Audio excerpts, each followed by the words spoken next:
This is reality tonight for thousands of people in Kentucky and Indiana.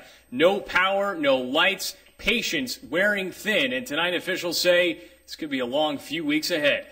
So tonight a lot of people living by candlelight across the area, and fire officials are warning you, don't leave those candles unattended. They've already gone to several house fires since yesterday. Rick, witnesses told police that they saw a car come rolling down this ramp into the Ohio River, and then that two men left that car and ran back up the hill off into the woods. How will you persuade Congress and the president to sign off on this?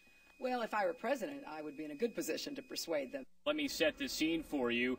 The man inside of that Ford Explorer right there is the person who was shot dead. Mike, we know you play the drums. You're going to hit the stage later on with Kid Rock? I don't know if Michael McDonald wants me to get up there behind the drum, but if he asked me, I'm certainly not going to turn him down. Wilder grabbed her by the neck and dragged her about 40 yards into the street to his awaiting squad car and threw her into the back. Rick, it's still incredibly windy here in downtown Louisville. I'm at the corner of 5th and Jefferson. As you can see, there's still some debris flying around. We're getting some gusts here, probably about 20, 30 miles an hour. Not quite as bad as what this area experienced earlier. In fact, this is a piece of the blinds here from the PNC Tower, and as you can see, the window was blown out by the force of those winds. There are still shards of glass on the ground left over. They have quite a cleanup here over the next few days. Actually, take a look at this. I just saw this over here. This is the Arby's on the corner. Some damage there as well from those earlier winds. Jay Cardozi told me it was about 60-mile-an-hour gusts here in Metro Louisville. My photographer and I, Mike Barnett, spent about 4 hours roaming around Metro Louisville today in this windstorm, and here's a sampling of what we encountered. When mid-afternoon rains gave way to late-afternoon sun, a light breeze blew through Irish Hill, but it was clear this was the calm before the storm. On Bardstown Road, shoppers milled around as if nothing had happened or would. By 4 p.m., winds began whipping these power crews repairing a line in a tree outside Catherine Smith's home. Smith escaped unscathed twice before. She was hoping her power would stick around one more time. Let's try keeping our fingers crossed. By 4:30, having a very hard time keeping it on the road. Our news truck was fighting a flurry on the interstate. We're getting blown all over the place. The wind was blowing real hard. At 5:30, a tempest tore the roof off Amanda Donahue's Portland home. It's crazy because it costs too much money. And eliminated electricity to some here for the third time in 6 months. Ain't nothing I can do. By 6 p.m., Charles Sweeney and his wife were getting an unwelcome visitor. And all of a sudden, she heard this big boom. A tree on the roof of their southeast Louisville house. Big tree had been there for a long time, but it didn't have any real long roots. But it just seemed that the wind went up under there and laid it over to the side. And here in Old Louisville, they just snapped them like there was toothpicks. Power vanished at 6:30 when a draft dropped a few poles. I mean, when the windstorm went through, it wasn't this bad. An eventful evening that had many yearning for a quieter tomorrow. The weather's crazy.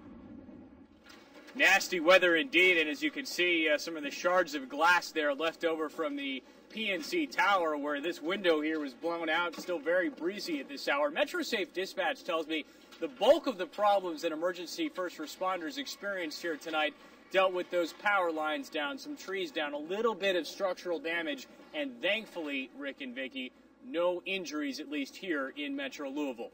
Reporting live downtown, Mike Petchenik, WLKY News. From the very beginning, the mayor and the police chief took exception to the characterization that people were, quote-unquote, looting during that power outage. And they said that there was a debate about what that word really meant.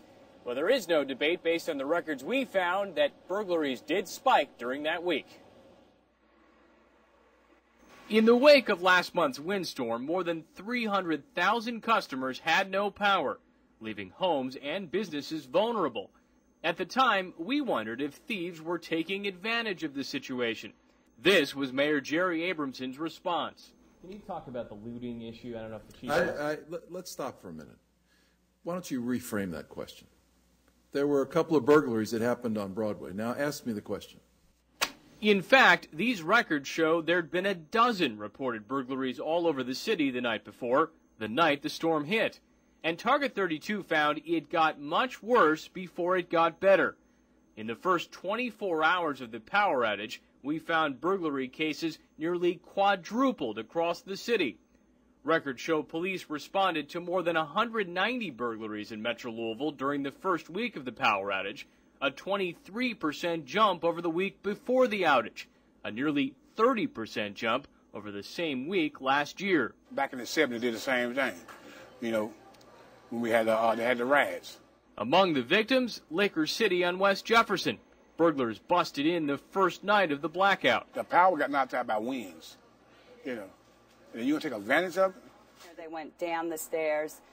Different thieves broke into Jim Porter's Good Time Emporium and had a good time of their own that same night. They caused a lot of damage to the building in doing so. You know, it makes you feel terrible. It feels like somebody's coming in, invading your privacy. An increase in burglary, is that disturbing? Absolutely.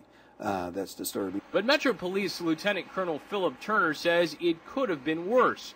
He says the department wasted no time flooding dark neighborhoods with extra patrols. There were incidents of people taking advantage of situations and burglarizing, whether it was a residence, a garage, or a store, some of that popping up very quickly. We believe that would occur. That's why we started shifting our assets over to the areas that were without power and most problematic. Turner says the department rose to the occasion during a trying week for everyone. This is the worst situation this community's ever known.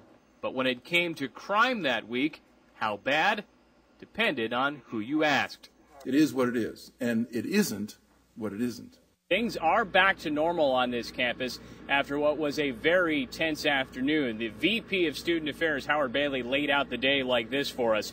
At about 11:25 Bowling Green time, police got a call about some sort of fight on the South Campus. A short time later, another phone call about 4 men running through a campus building, possibly armed.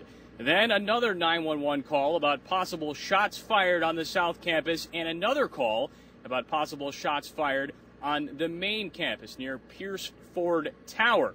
The police then put the campus on lockdown, did not let students go anywhere, and they swept the entire campus and say this afternoon that all of those reports of shots fired and weapons being displayed were unfounded, and that this really boiled down to 2 separate fights in 2 separate locations. 4 students are in custody.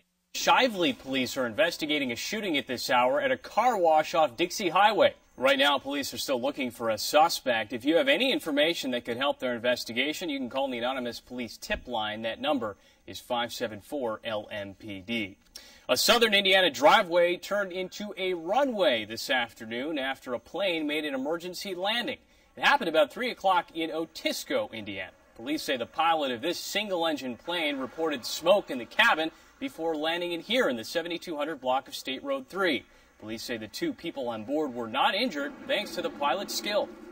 Some local lawmakers tell WLKY they have reservations about that bailout plan. One of them is Kentucky Senator Jim Bunning, who has been one of the loudest critics.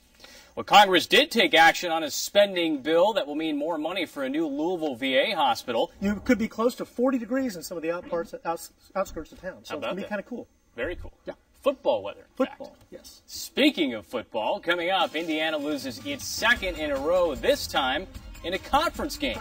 And Western Kentucky visits Kentucky for the very first time ever. Keith Farmer has highlights next on WLKY News.